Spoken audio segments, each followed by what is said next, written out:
Happy Easter, everyone. So good to see you here. Thank you for joining us this morning. It has been a fantastic week. I got to be part of a bad act. For those of you, how many of you were at the play?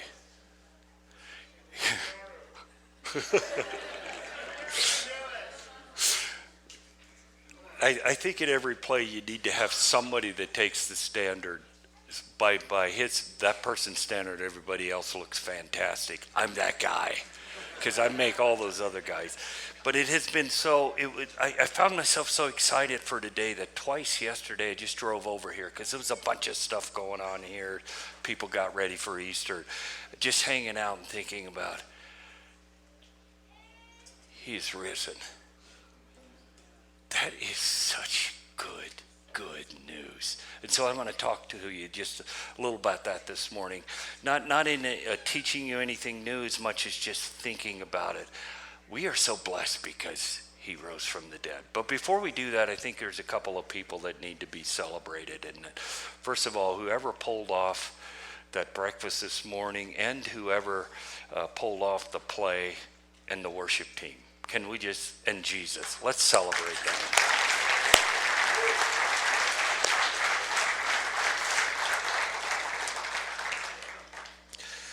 Let me read to you the Easter story from the Gospel of Matthew. Early on Sunday morning, as the new day was dawning, Mary Magdalene and the other Mary went out to visit the tomb. Guys, pretend you haven't heard this story again. Try to look at it, it's like, what's happening? Suddenly there was a great earthquake. For an angel of the Lord came down from heaven, rolled aside the stone, and sat on it. His face shone like lightning, and his clothing was as white as snow. The guards shook with fear when they saw him, and they fell into a dead faint. Then the angel spoke to the women. "Do not be afraid," he said. "I know you are looking for Jesus who was crucified. He isn't here. He's risen from the dead, just as he said he would. Come see where his body is lying, and now go quickly and tell his disciples that he is risen from the dead. And he's going ahead of you to Galilee. You will see him there. Remember what I have told you." The women ran quickly from the tomb.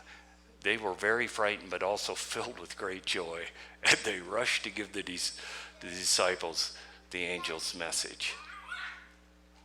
As they went, Jesus met them and greeted them, and they ran to him, grasped his feet, and worshiped him. Let's pray. What a story.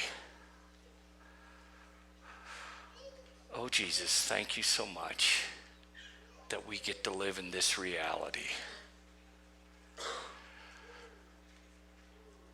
So would you just breathe life into all of us in a new way, and in that breath, help us to comprehend anew how amazing you are. In Jesus' name, amen. So I want to talk to you just for a few minutes about surprises from Easter. Before we get to this one, let me just back up and walk with you just for a couple minutes. Give me just a couple minutes so that we think together about what's going on here. I think it's hard for us this far away from the story, and having read it, for some of us, we almost glaze over as we read it. It's like, yeah, whatever. But can you imagine what Friday felt like to that group of guys? Friday was a disaster of a day, and probably every person here, if we had the time to go around and say, "Tell me about your disaster day," you could verbalize a day that just fell apart for you. And at the end of the day, you're saying, "What the heck happened? What happened?" Here's what I want to remind you of, have you think about. We just ended the play Thursday night, and it was 13 of us guys, and Joanne, hanging around reciting lines together, and I'm always struck by how much that kind of works its way into my heart with these 12 guys. Because there's something. Thursday night as I drove home, I was almost in some sense relieved that it was over and already missing it, because the day I don't get to hang out and listen to these guys and just hang out together. There's in just a couple of practices and a dress rehearsal, quickly there's just kind of this like, this is way cool. How about spending 3 years with a guy? Man, they left everything.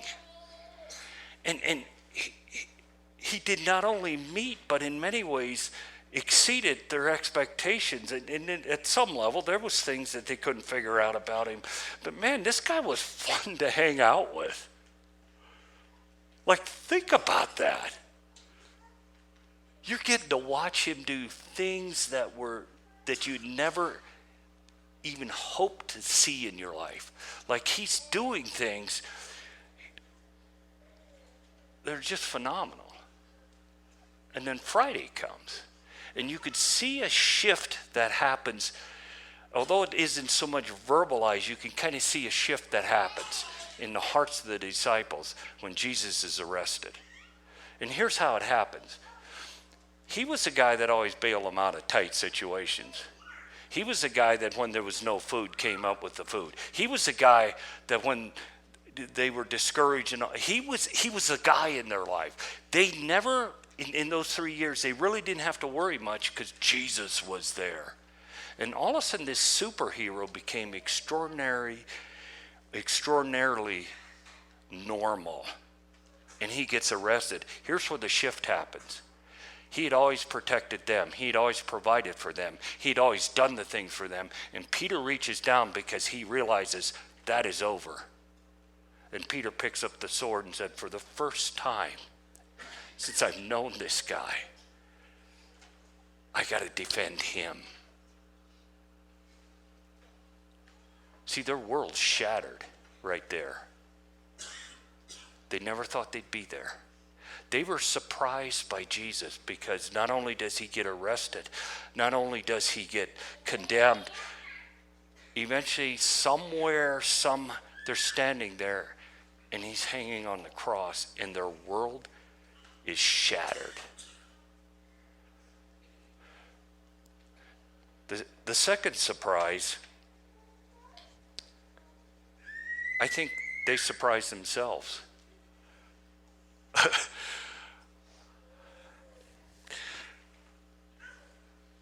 They thought they were cool guys. They thought they were brave. They thought they were loyal. They thought they were courageous. And in a flash, all of that was gone. I tell you, Saturday was a long day for these guys. There's the shame of, okay, what if he was a fake Messiah? What if we did get scammed? This still was a really good guy, and when he needed me most, I folded. I wasn't there. I did nothing. They were surprised by themselves. I think the third surprise that's really interesting before I get to the surprises of Jesus, we're going to look at that in just a minute. But the third surprise was, it is really surprising how much the bad guys, can I refer to it that way? You kind of got good guys, bad guys. Every story needs good guys, bad guys. It's surprising what the bad guys remembered and pulled off and what the good guys didn't. Because remember, he had told them over and over again, guys, this is going to happen. Who remembered that? The bad guys. How do we know they remembered it? Remember after they buried Jesus, they went to Pilate and said, you know what this joker said he's going to do? He's going to come out of there. We better guard that place. The wrong team had a memory. The right team couldn't remember anything.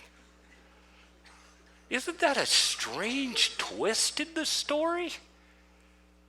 He didn't even especially tell it to them or for them. And yet they're the ones that remembered. This guy's probably going to cause us problems. And so what we're going to do is we're going to send some guys down there, and Pilate gives them the authority, like, go down there and protect this area because we've had enough mess here. We don't need it. Surprised by what happened to him, surprised by what happened inside of themselves, how actually little power they had in the moment to stand up for this guy. And surprisingly enough, when they couldn't remember what he said, the other guys did. So let's go to when Jesus comes out of the tomb. So when the story starts, we read it, and you've heard it so often. They're going there. And in some of the stories and some of the versions of it, Mary Magdalene especially, the response is really fascinating. If you read it, I think it's in the Gospel of Luke. She goes there and she's sitting there having seen the tomb empty, has no recollection of why it would be empty, except there apparently was somebody that came and stole him. Jesus comes in and starts to make conversation with her from behind her. She turns around and looks at him and doesn't recognize him. He's like, well, if you're the gardener, can you tell me where he is? How can you spend 3 years with Jesus and miss him? Maybe the question is this: how do we do that sometimes? Because here's the thing. Here's the reality about his appearance. In their background, and guys, please, let me just chase this for just a minute. In their background, God was always known as the God of the third day. Like, you go back into their history. It didn't matter what happened day one. It didn't matter what happened day two, because God always promised, watch out for day three. And you go back into some of the huge victories in Israel. Day one's a disaster. Day two is like what just happened. And guess what? When God shows up. Day three was, in some sense, literal and figurative together. Sometimes it was actually 3 days. And in other times, he would come through in amazing ways for him, figuratively. But kind of the third day, it's like it isn't over till Sunday comes. It doesn't matter what happens Friday. They had that was the framework of how they saw their God. And so when this happened, it's a little surprising that they're out looking for Jesus in the tomb. It is not surprising that they missed him, because they weren't looking for the right Jesus. They were looking for a dead Jesus. You know why we miss him sometimes? We're not even sure the Jesus we're looking for. Because their hearts and their minds had shifted in such a way that they couldn't recognize him if he was standing right in front of them. So here's what I want to say about the appearance of Jesus. This is why the resurrection is such good news. He will chase people down that don't even know what they're looking for. That is fantastic news. Because if he doesn't reveal himself and say, Peter, it's me, they would have never recognized him. Here's what you need to know about your Jesus this morning. You may have put him in a box and be looking for him in ways that he's so much bigger, because one of the things about this story, he was so much bigger than they expected. They never thought they'd see him alive. His appearance comes to them and they recognize him because he broke through all the things and he said, it's me. Mary, it's me. And whenever you think of Jesus this morning, I promise you that if you're here and you're looking for him, and however wonky your impression of Jesus is, if you're honestly seeking him, I promise you he's chasing you down and saying, Dave, it's me. He broke through and they saw him. The second thing is, I think they were really surprised by his mercy. His mercy shows itself, and you could call I could have maybe referred to this as his love, but think about his tenderness with this group of quitters.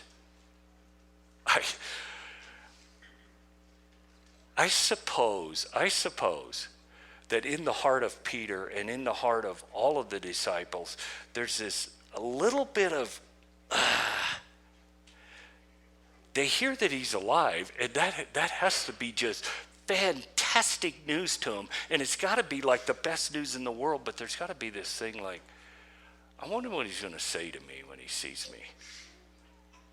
How do you talk to quitters in your life? Think about it. These were the guys when he needed the most. It's like, don't know who that guy is. Not a clue.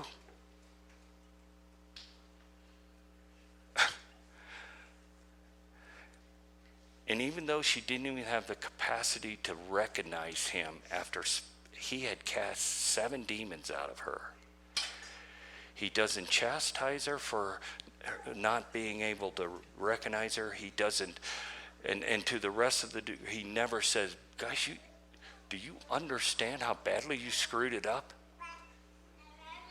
He says to Mary, Mary, I'm here. And in that moment, from him to her was love, was mercy, was forgiveness, was everything she needed to feel his breath and his life in her once again. That was a fantastic moment. To Peter and the rest of the guys, and I'm going to circle back to this, but I just want to point this out. He tells the women, he says, go tell those guys, go tell the rest of the disciples, I'm going to meet you guys in Galilee. I'm going to circle back because that is such an amazing idea. I'm going to meet you guys in Galilee. He doesn't say I'm going to meet you in Jerusalem. Doesn't say I'm going to meet you in Judea or any of the places. He said I'm going to meet you guys in Galilee. We'll circle back to that. But here's what I want you to remember about the Easter story. I want you to just let yourself soak into the love he had to a group of quitters. It was profound. It was such expensive love. It was eternal. And Mary, in the one story, runs, and I think in ours, but runs up and just, when she realizes it's Jesus, she runs and throws herself down and wraps her arms around his legs. Now this is the mercy and the grace and the forgiveness and the beauty of who Jesus is.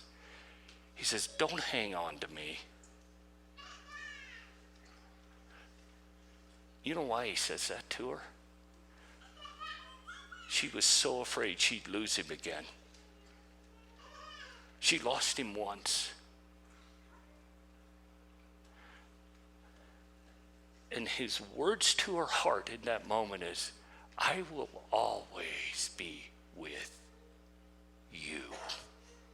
You don't have to hang on to me to hold me close to your heart. Sometimes in our journey of life, as we get beat up and beat down, we're not sure he's anywhere around. He's with you because he's risen.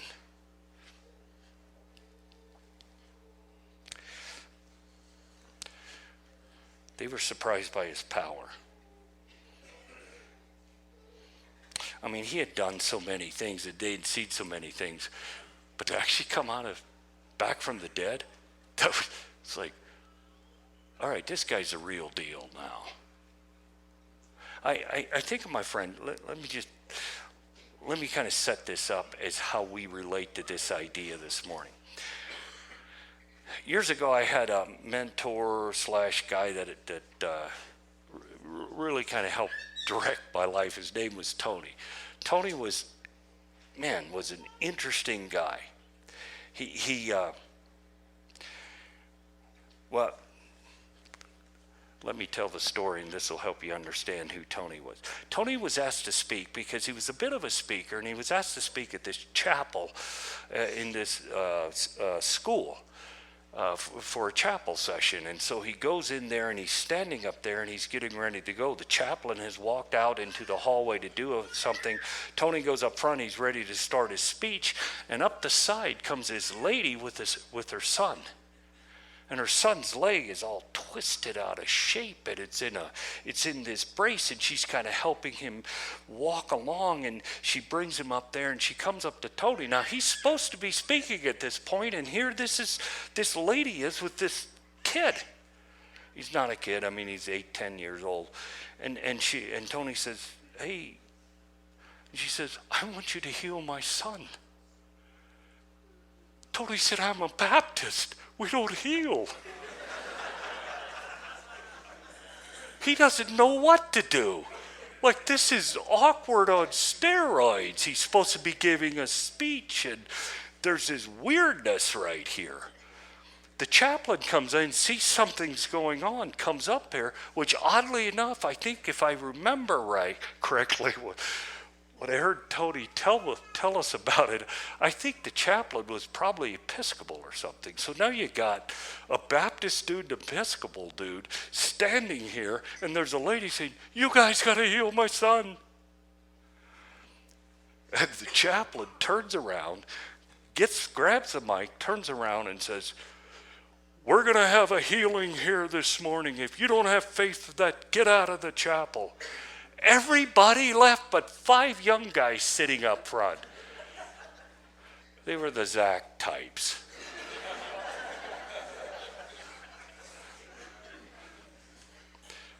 And now it's a lady and a kid that has a twisted leg, and Tony and a chaplain and 5 young bucks. And they gather around. And they start to pray the stuff down on this kid. I mean, they're going after it. And Tony's partly weirded out because he's a Baptist. This is all kind of, anyhow. And it started to get heavy and intense, and all this stuff's happening. And they get to the end of the prayer, and they open their eyes. And as only Tony could say it, he wasn't healed. 3 years later, Tony was giving another talk in another chapel. And as he's getting up there, getting ready, the students are coming in. This lady walks in and walks up to him, and he recognizes her, and he says, after they greet each other for a short time, he says, "You're that lady that had that kid. What happened to him? How's he doing?" And she turned around and motioned, and there comes a kid walking up. And Tony's like, "Can you tell me what happened?" And he said this. She said this. "About 2 weeks after you guys prayed for him, one day he was complaining that his brace was too tight. And it was a kind of brace that you had adjustments on it, so they adjusted it. And she thought, that's weird. And a couple weeks later, he said, "Man, my brace is killing me." And they adjusted it again. And a few weeks later, that leg was straight, and they took the braces off. That's my risen Jesus. That's him. That's the Jesus that wants to meet you this morning. Because he's got enough power. If he had enough power to come out of the grave, I don't care what kind of garbage or what kind of sickness. And Stan, if you ever listen to this, Stan, he's bigger than your cancer. Roy, he's bigger than anything that's going on inside of you. Roy, please. For you, he's bigger than your depression. He's bigger than your addictions. He's bigger. He is so powerful, death couldn't hold him. And guess what? He deposited that inside of you. They couldn't believe how powerful he was. What they also couldn't believe is he said, guess who gets to carry this power? You guys. Don't ever settle for anything less than that. Don't ever settle for less than that. That's what they were surprised with him. They didn't know what they were seeing and expecting. You know what? We should never, ever be surprised at the miraculous. Because he wants to do exceedingly more than anything we could ask or imagine. That's my risen Jesus. Can we just give him a clap offering right now?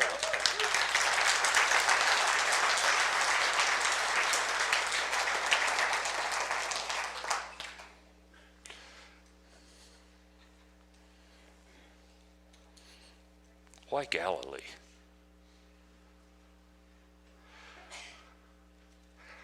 You remember where he was crucified. Why Galilee? There's a couple word pictures that I'm going to try to connect together here. The one is where he was crucified, and the other is where they met him. Now, if you read this story in John adds one detail that no one else adds. John adds this detail. And this should have, in some ways, been I don't know, I know we're so human that we get caught with, but if you had spiritual eyes, how the detail that John adds should have maybe been like a heads up to him, like, hey guys, do you know where he was crucified and buried? In a garden, in a place of beauty, in a place of life. John adds that detail. Why? Because when you see a garden, isn't there this thing inside of you like, there's life, there's beauty, but when he's raised, when he comes out, he doesn't say, I'm going to meet you in this garden. He says, I want to meet you over here in Galilee. And those of you who know kind of geography, like they had to travel to meet Jesus. And when Jesus meets him, he meets him there. Now, let me set this up with talking about something that happened in my life. One of the first encounters, one of the first, I would say, significant encounters I ever had with Jesus, it was, man, I was a young kid. I was raised in anyhow, let me see how I can tell this story best. At 21, for whatever reason, I felt like God was calling me to do work in a prison. And so I lived in Michigan at the time. I moved down to Alabama and I became an assistant chaplain in a prison, and multiple prisons. So we worked everything from, we were in charge of going in and doing the services from minimum security to death row. So we got to see the whole spectrum of the bad guys. I mean, and the reason I brought up how I was raised in this Christian, really sheltered home. I know this is going to not make sense to some of you. I literally did not have a non-church, non-Christian friend growing up. And all of a sudden I'm walking into, imagine that kid walking on death row. And I remember this guy, because I don't know why they ever let us do this. I have no idea. I bet it isn't this way anymore. We had access to the rap sheets. So when we would go up, when we do our gig on, and these guys were just terrible guys, some of them. I mean, I could tell you stories of stuff that it's unbelievable. And I remember as a kid who had became a follower of Jesus some years ago, walking in there and realizing, I don't even know what to tell these guys. Because the reality is, I didn't know Jesus well, or hardly at all. And one night, I was standing, I've told you this part of the story. I became really good friends with this guy named Tommy. Tommy was a wreck. He was a bad guy. And Tommy got saved. And I went in one night, the chaplain, none of the other assistants could, and they said, hey, why don't you go in? It's your turn. You go in and be in the service, and you got to open it up and all of this stuff. So I go in, and I'm this kid. And I'm standing beside Tommy, and only those who have ever hung around African Americans when they worship can appreciate what I was experiencing. We sat in pews and sang hymns. God forbid you'd move any part of your body other than your mouth. I am standing in a prison where bad guys got set free by Jesus. Do you understand? I didn't even know what was going on. I mean, is this guy having a seizure or is this real? It was so beautiful. It was so beautiful.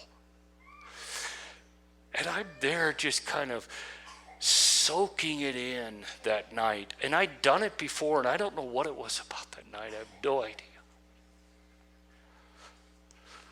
And then they started, the last song on the first gig before the speaker got up that night was Amazing Grace. I did not even like that song. I thought it was just one of those boring hymns that you're forced to sing in a real tradition. Oh, man. You guys have been there, haven't you?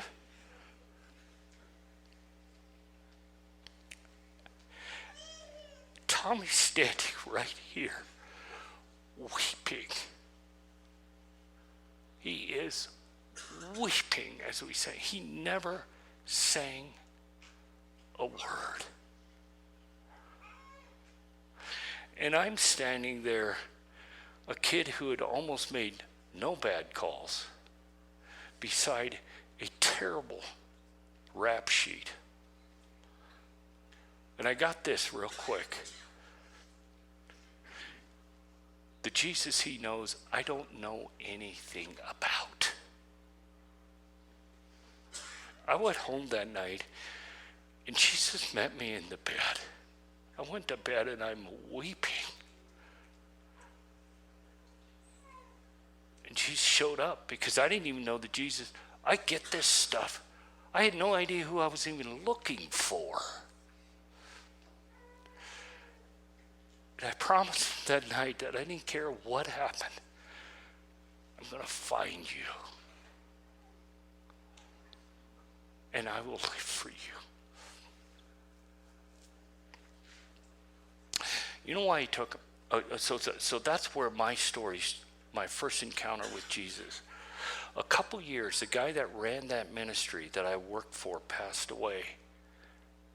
And for some reason I told Joanne, I need to go back. And it was at a point in my life where, man, it was sometime after Corey died and my life was just empty. And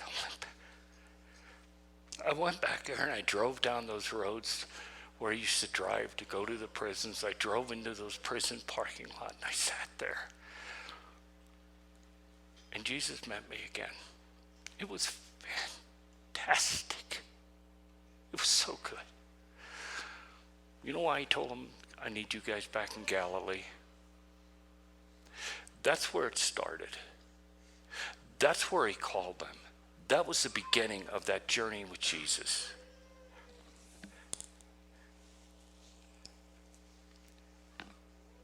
And then Friday happened. And Saturday happened. And when he was alive again, he's like, guys, I'm going to meet you back there. Do you guys remember what happened there? We don't have much record. I really wish I'd have, because now you're back like, I was sitting here. I was in the boat right there when Jesus called me. That's where they are. They're back where it started. And as they're there, Jesus says, guys, I'm going to send you. You're my agents. You're going to be the guys that carry it out. You know why that was so important? They needed to know beyond a shadow of a doubt that he was God of the second chances. Some of you need to know that.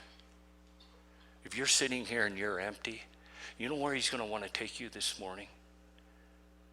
Back to where he first met you. And he's going to whisper into your heart, all along I've been chasing you. Because I am the Jesus of second chances. And I have so much power that if you allow me to deposit that into your life, I will do way more with you, in you, and for you and through you than you could ever imagine. Guys, let's journey back to where it started. And let's really allow him to breathe into our hearts this morning, because there's a broken world out there, and we're his agents. And guess what? He looked at those guys and said, I'm sending you guys. You know what he wants to say to us this morning? I'm risen, and I deposited my power and you guys get them. Zach, would you come as I wrap this up?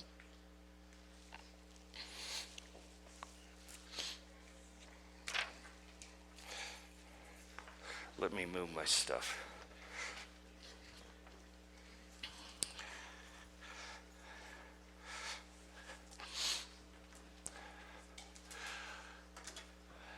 My challenge to all of us this morning is this: never let Jesus surprise you where he shows up in your life.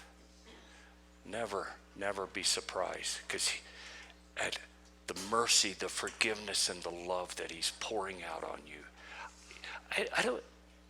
It doesn't matter what kind of disaster you had just this week. Inside your heart, he's going to be there. He's going to show up different than you ever thought he would, because that's how he does. And he's going to show up and say, would you receive my power?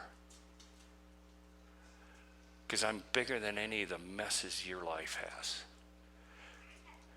And then he's going to invite you to be an agent. Man, guys, let's just receive it this morning, and let's embrace it and live in it, because he's an amazing, amazing Jesus. He really is. So before they start, if you didn't receive, we're going to share together. We're going to celebrate his life with communion this morning. If you didn't receive that, if you got in here without one of those little packet things, whatever, raise your hand. We're going to have somebody come through. We got a few people. And then, guys, together, as you take the bread and the wine, celebrate his life and live in his power. I pray this benediction on you. May the God of all hope fill you with hope and peace as you trust him. Let's celebrate in communion together.